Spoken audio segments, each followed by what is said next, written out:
folks, welcome once again to another video. This video is going to be the first in a line of some tutorials for Aves, the Aves company, who makes a lot of awesome clay products. And the product that I'm going to be featuring today, you can see in front of you, is Aves Fixit Sculpt. This product is used by action figure customizers like myself. I'm Lucasclones, by the way. To kind of re-sculpt and modify action figures to be the way that you want them to do. We kind of make like action figure art. So Aves Fixit Sculpt, let me tell you a little bit about it really quickly. It is a two-part epoxy putty or clay. I prefer to call it clay. It has a 4-hour cure time, which allows you to work on the product for 4 hours in different stages of malleability or sculptability, you could say. And you can use it. It'll stick right onto the plastic of your action figures, and once it's hardened, and you can use it to re-sculpt, reshape them. So what I got for you today, and by the way, this product is used by lots of customizers, not just me. My buddy Sithfire30 uses them. He completely re-sculpts his figures. My other friend Luke Sprywalker uses them. Lots and lots of other figures. Those are just some that you may have heard of. So what you do is you start with a couple of balls of each part A and part B, and part A is the white stuff, which you see in my right hand. It's in this container, and part B is the sort of like gray stuff, I should say, that you see in this hands in the top container with the black lid. And basically what you do is you put them together, and I like to squeeze the two balls together and then start folding them. I fold it over to mix. It is important that you mix them as thoroughly as possible, so that you get the best effect, the best hardness, that the clay works the best for you. If you don't have equal parts of part A and part B, it may not harden correctly, and if they're not mixed properly, it won't harden correctly, and then it might ruin your figure that you're working on, or whatever project. You can use this for lots of stuff. I use it for figures. I know that it's used for a lot of other stuff. So what I'm going to be doing while I'm mixing, and I'll show you, is I've got a female Mandalorian here that I'm going to be working on, and as you can see, she's got some armor on her chest there. This is a figure that I'm working on for the Imperial Shipyard's 5th year birthday contest, and they don't really make too many female Mandalorians. There was, I think, 1 mold or maybe 2 molds that were put out. They're very hard to get a hold of. If you go for a lot of money on eBay, so the easiest way for me is to just sculpt it myself. So the Imperial Shipyard's birthday contest is build a squad. So what I'm working on is I'm working on a squad of Mandalorian Night Sisters, kind of like a crossover or a mashup of the Night Sisters from the Clone Wars and Mandalorians. So it's like Night Sisters and Mandalorian armor. So this is the first one that I did, and I sculpted the neck armor, the chest armor, stomach armor, and leg armor, and the gauntlets, which I know is tough to see. I couldn't have my normal depth of field setting here since this is a how-to video. Alright, so I got my clay here mixed up, and I like to roll it into a ball. And I've got my body prepared here. This is the body that I'll be working on. I'm going to move my camera off to the side just a little bit. And it's useful, I like to take my figures apart a little bit just to make it a little bit easier to sculpt them. You don't have the arms and the legs in the way. I don't always do this, but it's just something that I decide to do. And basically what I'm going to do is I'm just going to take a little piece. I'll set my main piece to the side, roll it into a ball, and press it on where you want. Take a little bit of extra off there. Press it on where you want your shape that you're sculpting to be. So I kind of, for the chest or for the neck armor, I roll it into a shape like that, and then I just press it on, and then I start to use my fingers and thumb. One thing that you want to be careful here is sculpting over joints, because if you sculpt over the joint, it's going to lock the joint up, and of course I've got to put this figure back together when I'm done. So if I sculpt over that joint, I'm not going to be able to. So I've got to be careful not to sculpt over that joint. And I just use my fingers to shape it. Probably my favorite tool to use is my X-Acto blade, and I can cut the clay. So I'm cutting around the neck here just to shape it, and then you just move that, you scrape that extra clay off. I always keep the ball of clay that I'm working with handy so that I can grab that excess and use it. Really don't want to waste any of my clay, so I always have that ball to clean my knife with. So you can shape it with the knife, which I like to do. Cut it basically. You can use your fingers. One of the things that I've learned recently is that if you take your finger, and you're not going to be able to see this in the video, and you just gently touch and rub, you kind of get a burnished effect where you make the surface of the clay, even in this really mushy stage, you give it sort of like a really smooth looking texture to it, which of course for armor is good. So now I'm just going to continue to shape the piece of clay that I put on. Alright, and cut it into the shape that I want. If it's too thick, I'll just flatten it with my finger. And trying to get it in the shot as best I can there. If you need a straight edge, you can press it straight.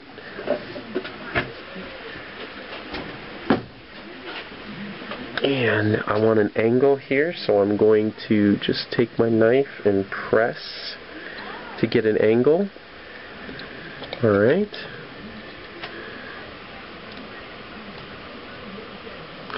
Alright. Looking pretty good. Another trick that you can do to smooth out clay and shape it is you can get, I keep a jar of water for cleaning my brushes, but it also helps to smooth out the clay and shape it. And what I do is I usually just dip my finger in, or you can use a brush sometimes and rub the clay. It also helps to mold it to the surface, to rub it, to smooth it out. So that's another trick there. And pretty much any tools that you can think of, the best ones are probably going to be your finger, just like if you were using regular clay. Alright, so now what I'm going to do is I'm going to move on to the chest armor here.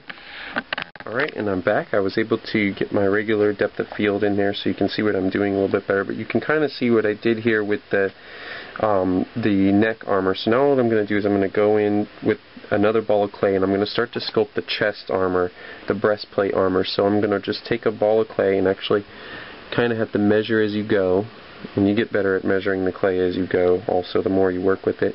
And I'm just going to press on where I want that plate of armor to go, and you can see my shape in here that basically it's got a couple of angles there, but it just follows the shape. And what I'm going to do is I'm going to again get my knife, and once I get the ball of clay kind of pressed on there the way that I want it, I'm going to go in and I'm going to just cut the edges into the shape. That piece went rogue. Let me get that. And cut along the side. And then I'll just go in and shape the edges of the clay. And there's not really, I guess there's not really any one right way to do this, but just however works for you. This is a way that I've kind of developed. I'm rather new to sculpting, so I mean sculpting with epoxy clay, I should say. I've sculpted as an artist with regular clay for years, so I'm not that new to sculpting. But one thing you'll notice is there'll be little pieces here and there, and you do want to get those. You can always chip them off with your knife even after they've dried. Now I'm just smoothing out my fingerprints. I don't want to show any fingerprints. And then going in and shaping.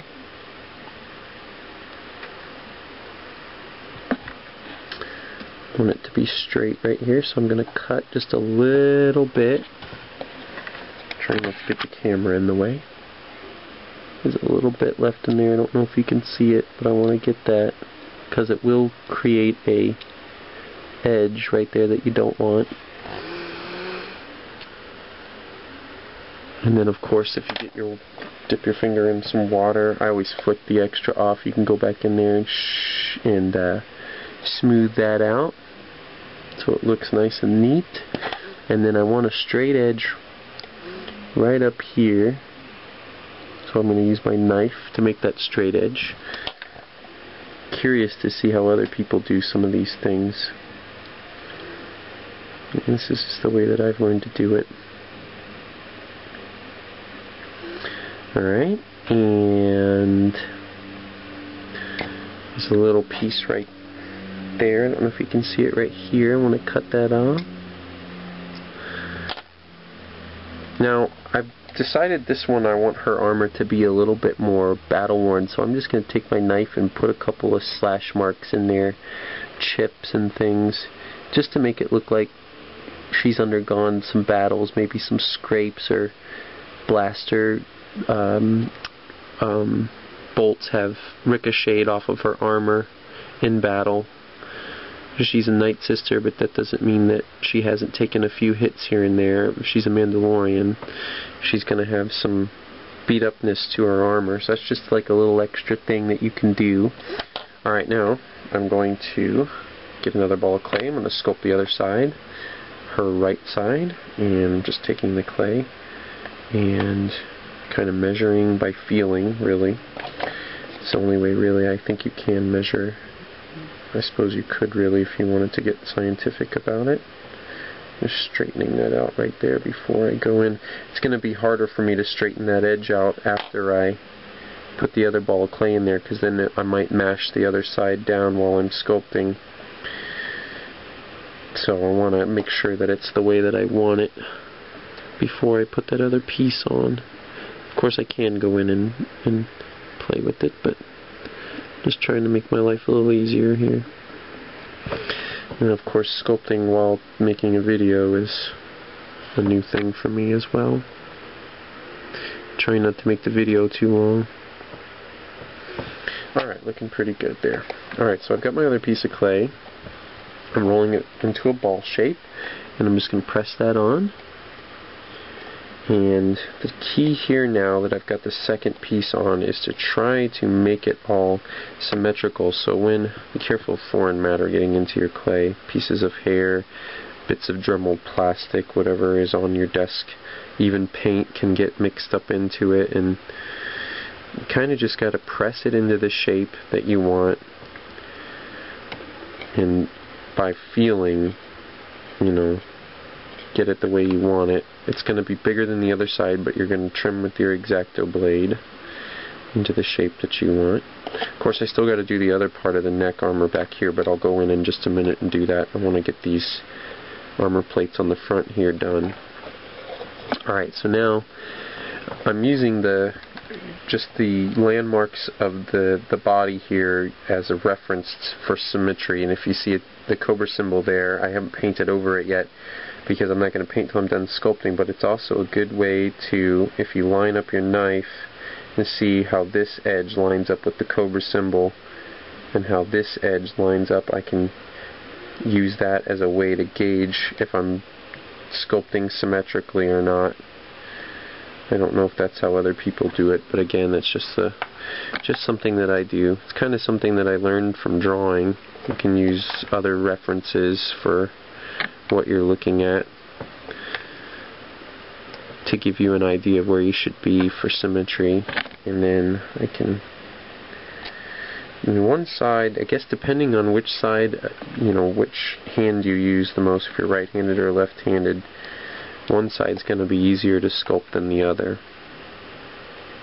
It's just the way that, your hand is coordinated. Okay. Trying to make this symmetrical in the same shape, basically, so it doesn't look off. And I've got to trim right here to make that symmetrical with the other side. And I'm going to smooth it out, press it down,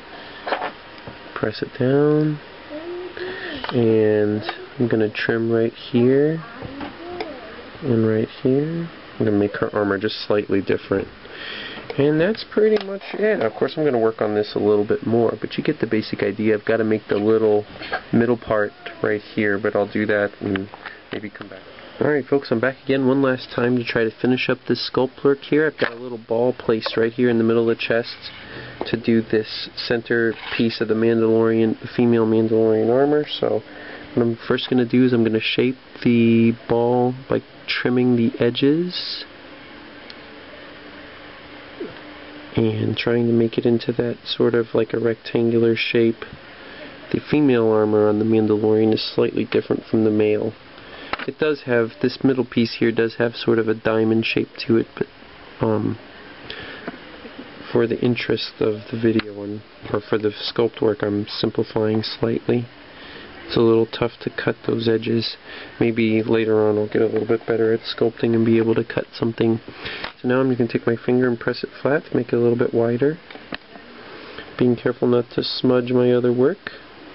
If I get a little bit of fingerprints on it, it's nothing that my finger or brush can't wipe away, but if I really mash it I might have to start over, so I'm trying to avoid having to do that.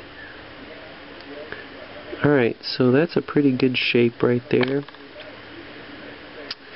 And then to get the little indentation there, what I do is I just take my knife and turn it around to the back and just press into the clay a little bit. A lot of sculptors like to wait for their clay to harden, but I find I like to get right in there. I kind of like working with the softer clay. I'm trying to get the edges to have a little bit of an angle so they really do have that diamond shape here. They kind of do. Alright folks, welcome back one more time. Just to wrap this video up, as you can see I did a little bit more work here. I went in and finished up sculpting this. I added a little bit more detail. I did finally get the back panel of the neck armor on. By the way, the helmet that you see is a cast by my buddy Sith Happens. If you need any cast, definitely check him out.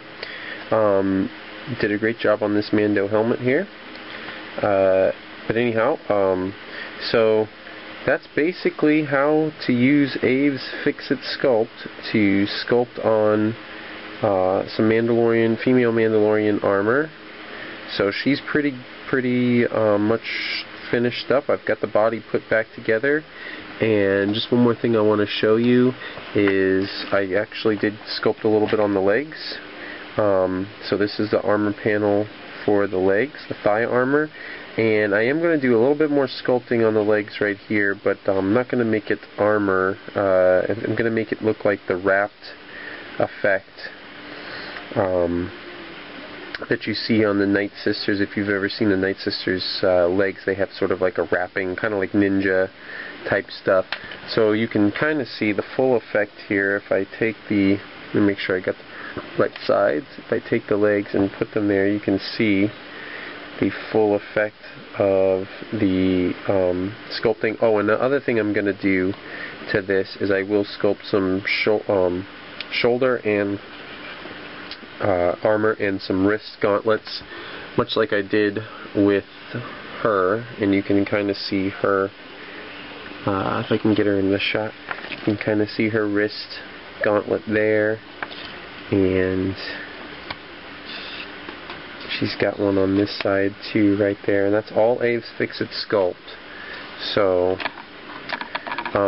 if you have any questions for me on how I did anything, maybe I didn't mention something, what have you, give me an email, lucasclones@gmail.com, or you can also reach me on the yards. I'm Lucasclones, just send me a PM.